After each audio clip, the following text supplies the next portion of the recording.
Whoa, making a video. Okay, I'm gonna get a new catch line. Like, God, I hate you. Anyway, so Jay Sounder video, I suppose. React to some of his craps, his junk, his stuff.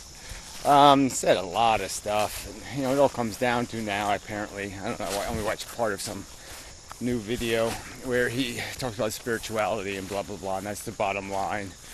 Is that he just doesn't buy into this evolution thing as being the whole answer. It's more than matter and energy. Consciousness he's not satisfied with the explanations. So anyway, we'll go through that. But anyway, he used I just really hate this bullshit tactic of distorting. That's all it is. So anyway, use this story from, I've expressed like my first perception of the world as not being one of, oh yeah, it all makes sense to me. No, it was more of a what the fuck kind of moment. And he turned that into a horror moment.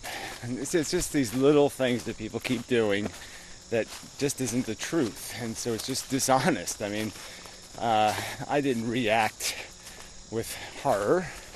I reacted with, this is going to need explanation. That's how I reacted. Okay, I didn't find it understandable. Boy, so I guess the deer stuff doesn't, there must be a lot of glass back here. Anyway, so yeah, I reacted decidedly negative. I just wasn't at all like, oh yes, it instantly makes sense. It's all quite... oh yeah, I get it. I totally didn't get it, and I needed to know what the hell was going on, because it all just felt weird. Not horrible, just weird. So I just want to make that clarification.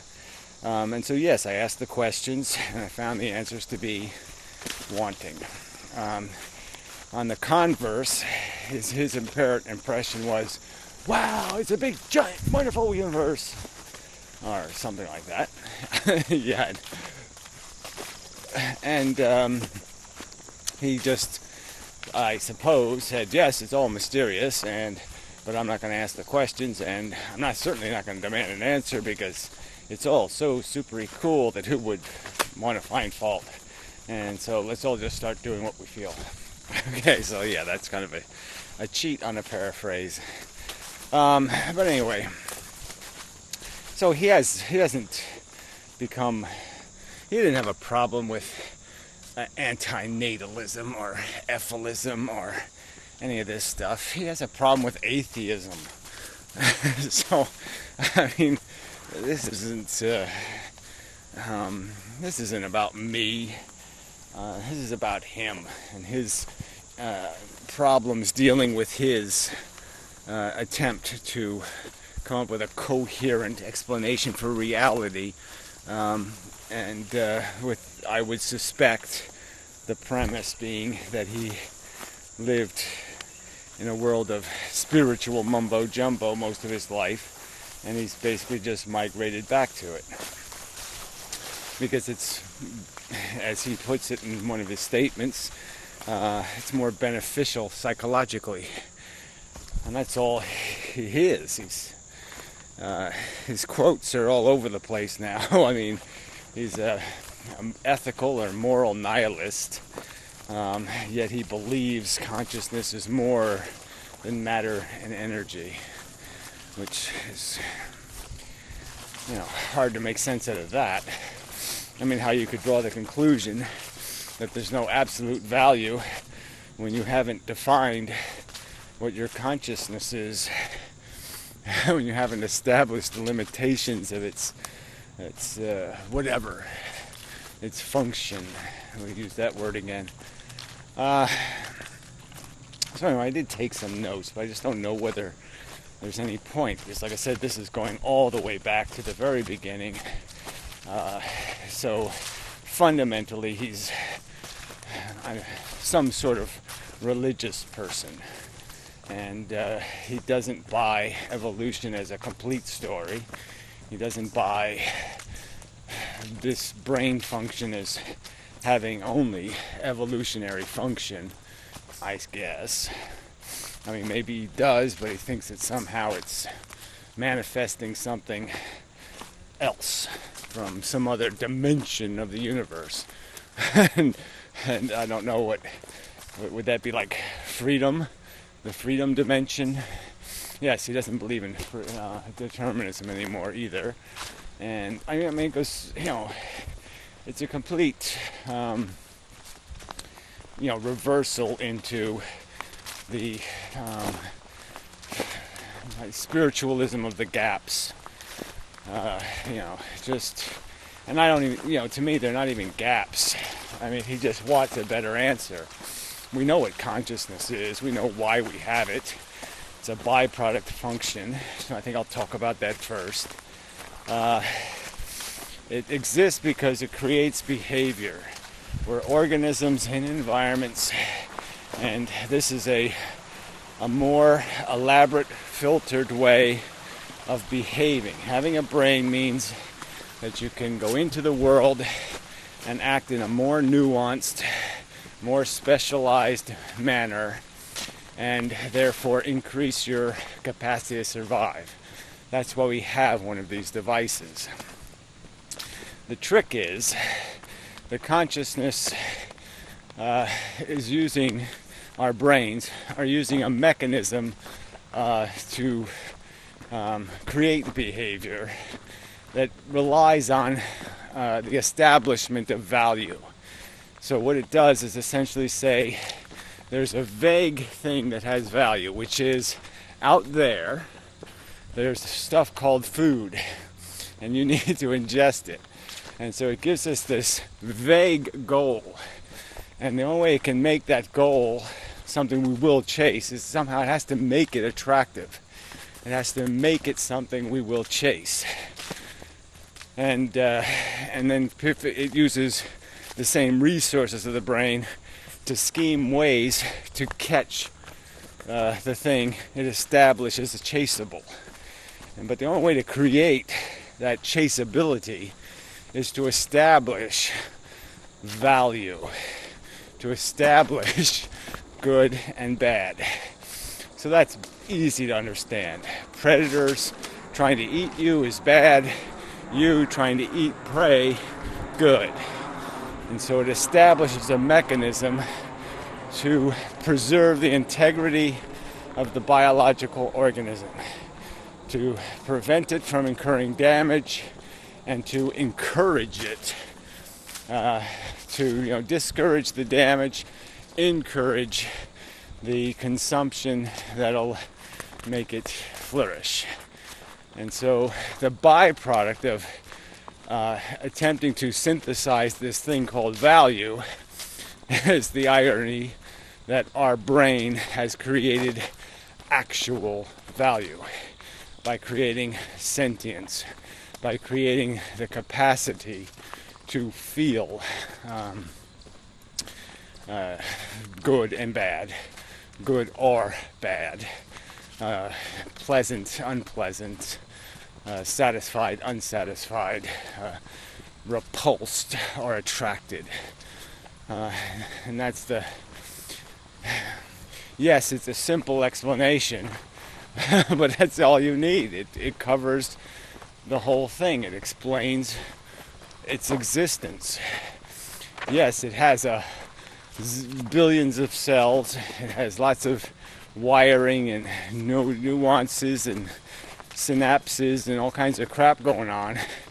But the end effect we can realize as, yes, we have unconscious mechanisms of programming, and we have this conscious field, this conscious space in our brain where our brain synthesizes the different inputs and the outputs and creates this illusion, this sense of the world. And it's just no magic there. To say it's mysterious, yes, of course, we don't have blueprints of it. But frankly, if I showed you the blueprints, I don't think you're going to understand them anyway. I could show you the blueprints for the nuclear reactor in an aircraft carrier. Are you going to understand them? Is it going to make nuclear energy understandable to you? I'm not quite sure it will.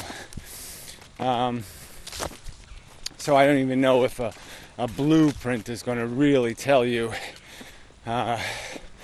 It's going to be mentally intuitive in terms of being able to see how a brain can synthesize, create a theater that is consciousness.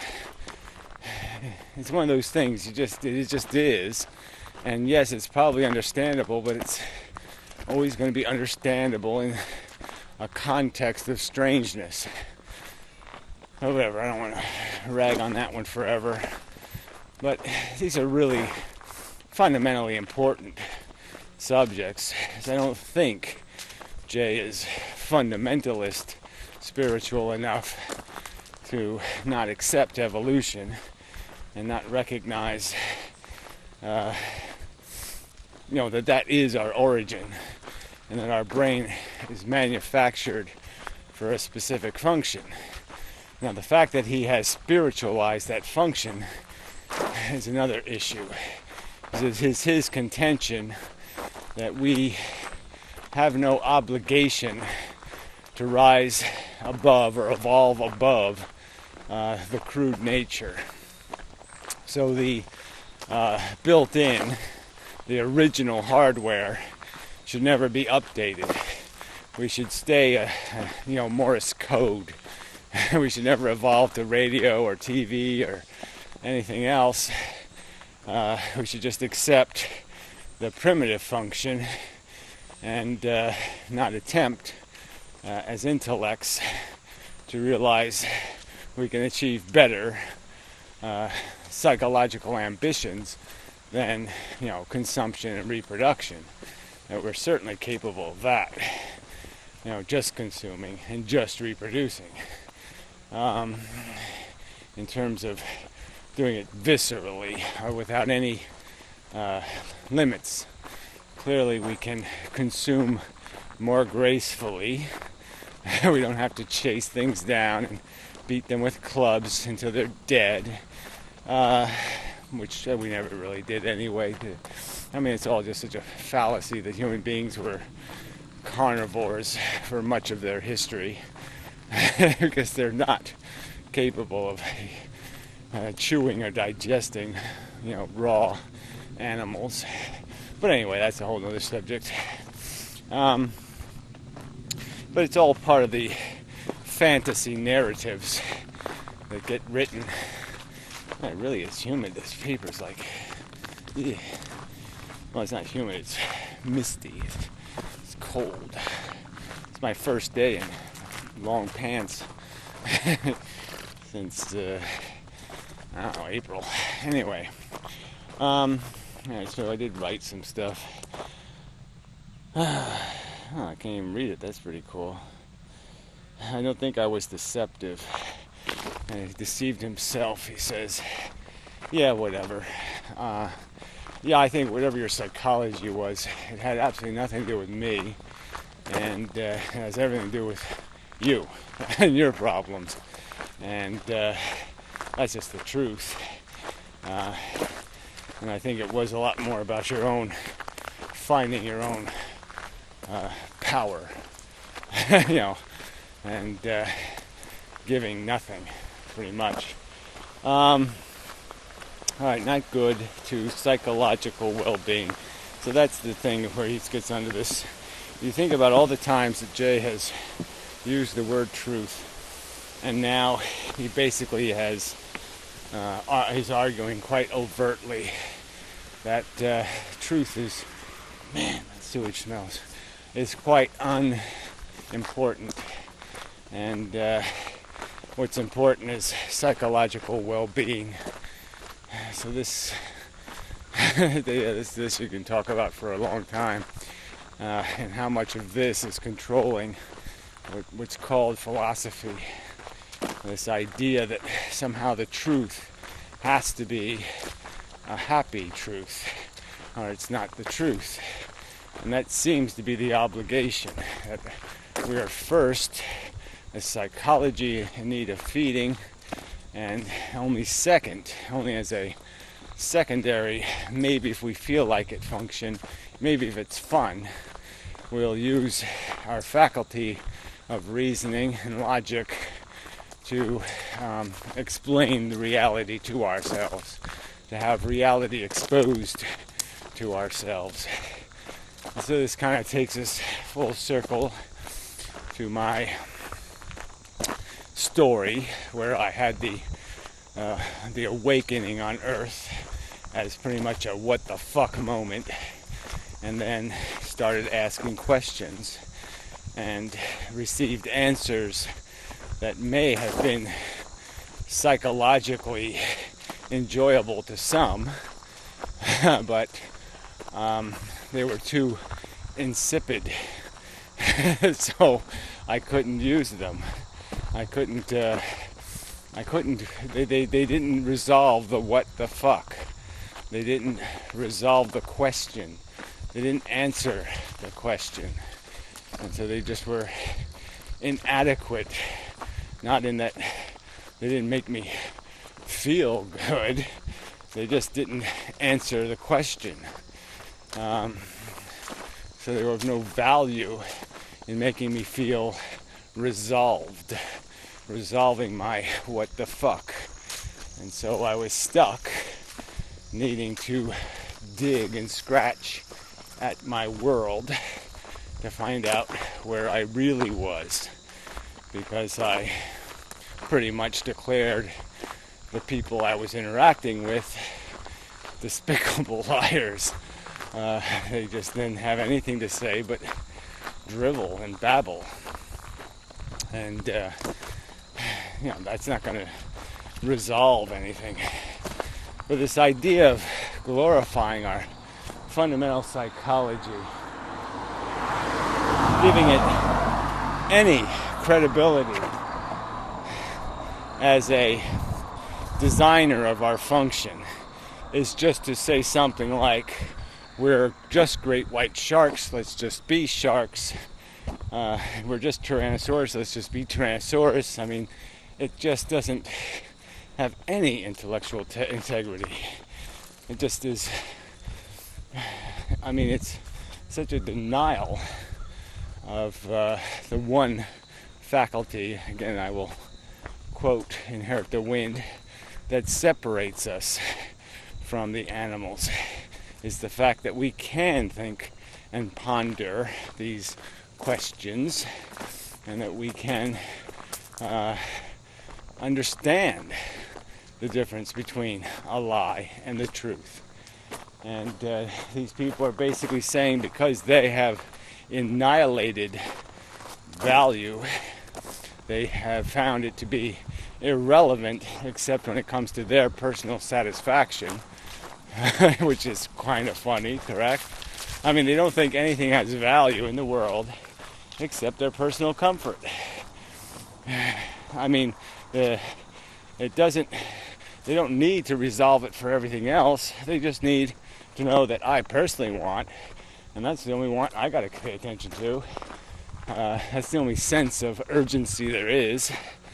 And there's nothing you could say. I mean, that's so immature. I don't have time to do this.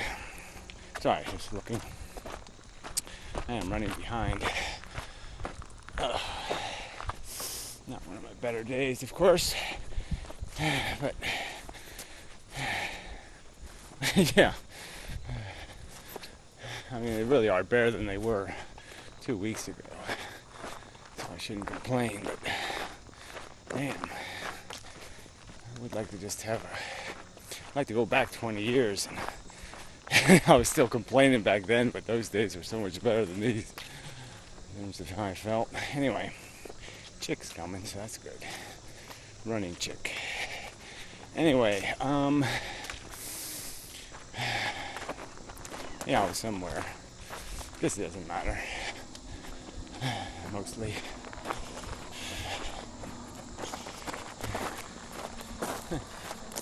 Gave her a wave, but she didn't acknowledge my existence, sadly. Anyway, it's just the way it goes. Concentrating. So yeah, this is just like, somebody wants to spend time reconverting Jay to atheism? I certainly am not terribly interested. So, and, you know, quite frankly, he has parroted many of the arguments, and they have left him unpersuaded. So there's not much you can say. And I can't really argue with somebody who thinks everybody should just do what they want. I mean, that our intelligence has isn't the more respectable of the functions of our consciousness. That desire is the least respectable, and intelligence is the most respectable. He sees it exactly the other way around, and I find that entirely self-indulgent, self-serving, and clearly just a manifestation of a egomaniacal psychology. He is controlled by his selfishness, and completely, and there's just nothing else to say. So his philosophy will blow with the winds of his personal psychology. So when he's feeling strong, the world will be a good place. When he's feeling weak, the world will be a bad place. And he will never, maybe never, be able to understand that you reflect in both places on perspective. You don't forget the good times in the bad times, and you don't forget the bad times in the good times. And that is the rational, logical thing to do. But whatever. You can't argue with psychology. You can't argue with bigotry. You can't argue with prejudice. You can't argue with psychological preference. You can only argue with people who wish to engage in a discussion bounded, by what we know to be the truth, and such. Hey, the garage door isn't open. I don't have the code. I guess the dog didn't bark. Anyway, till next time.